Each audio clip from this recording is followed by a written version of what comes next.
कांधार में कर्फ्यू का ऐलान कर दिया गया है।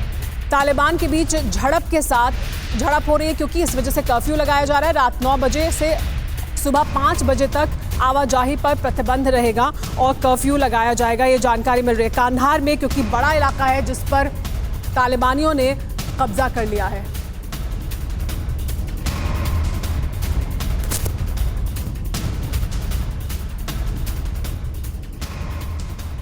और जो हालात बने हैं अफगानिस्तान में इस वक्त, उस पर बात करने के लिए हमारे साथ खास मेहमान मौजूद हैं। हमारे साथ lieutenant general retired Shankar Prasad ji मौजूद हैं। हमारे साथ वरिष्ठ पूर्व एम्बेसडर अशोक सज्जनहार जी मौजूद हैं। इसके अलावा मेरे सहयोगी मनीष झा हमारे साथ मौजूद हैं और कासवर अब्बास हमारे साथ मौजूद हैं।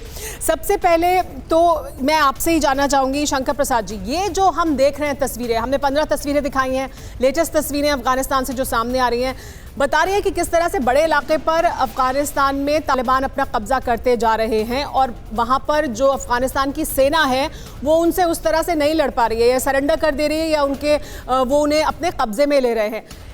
पूरी दुनिया को इस वक्त चिंता है कि अफगानिस्तान में शांति को कैसे फिर वापस लौटाया जाएगा अगर तालिबान का ही कब्जा पूरे अफगानिस्तान में हो जाएगा। किस तरह के हालात आप बनते देख रहे हैं अफगानिस्तान में?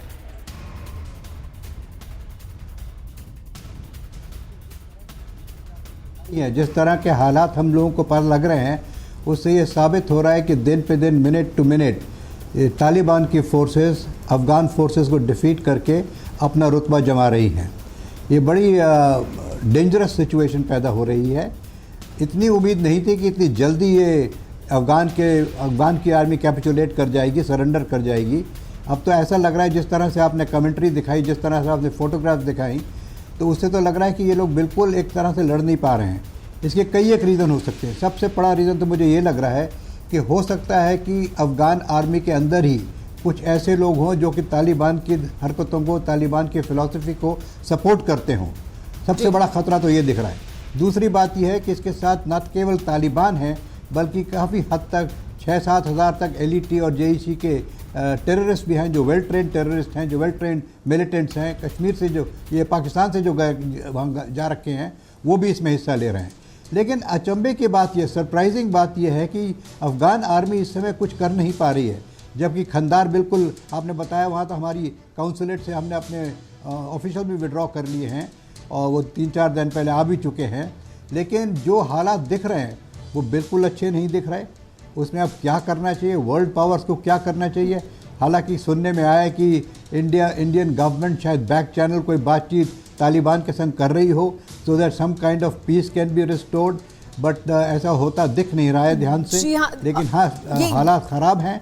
आपने सवाल ये पूछा कि हालात कैसे हैं, इसका जवाब यह है कि हालात ख़राब हैं और दिन पे दिन ख़राब होते दिख रहे हैं, जिसकी काफ़ी एविडेंस दिन पे दिन आती चली जा रही है। बिल्कुल, लेकिन आपने ये भी कहा कि किस तरह से दुनिया क्या कर सकती है और क्या करेगी। अमेरिका, भारत, तमाम और देश हैं जो कंसर्न हैं, पूरी दुनिया कंसर्न है। लेकिन अशोक सज्जनहार जी, तालिबान दरअसल क्या करने की कोशिश कर रहे हैं इस वक्त? बात तो वो पहले भी कर चुके हैं, उनके साथ भी अमेरिका बात कर चुका है, तो वो अपनी ताकत बढ़ाकर अपनी निगोशिएशन पावर्स को और बढ़ा रहे हैं, या वो पूरे में कब्जा ही कर लेना चाहते हैं और उसके बाद वो फिर बात करेंगे?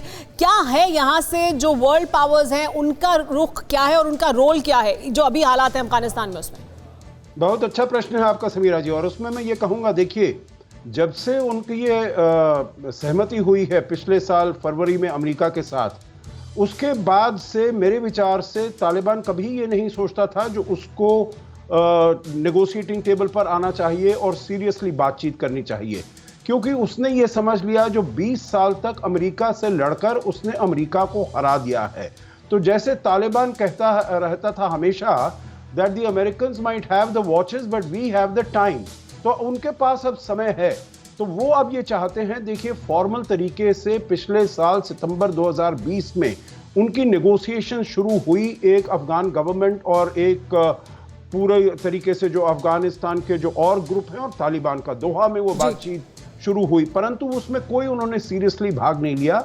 और अभी जो आपका ये प्रश्न था, जो अभी वो क्या करना चाहते हैं, मेरे विचार से वो ये समझ रहे हैं जो इतनी आसानी से वो उन्होंने फोर्स यूज करके सारा जो वहां पर Afghan national security defence forces है उनको ऐसे हटाते जा रहे हैं, तो अभी उनको कोई रुचि नहीं है इसमें, कोई उनको इंटरेस्ट नहीं है जो नेगोशिएट किया जाए, बातचीत किया जाए, यूनिटी गवर्नमेंट की जाए, एक नेशनल गवर्नमेंट काबुल में। वो चाहते हैं जो फोर्स को ही इस्तेमाल करके, और अब तो अमेरिका तो वहां से निकल रहा है, करीब 95% तो वहां से निकल ही गया है, तो अभी उसको कोई इसमें इंटरेस्ट नहीं है। आखिरी चीज मैं ये कहूंगा समीरा जी, पूरी दुनिया को क्या कहना है, भारत ने कह दिया है जो अगर कोई उन्होंने टेरिटरी लिया है बाय फोर्स, वो उनको लेजिटिमाइज नहीं करेगा।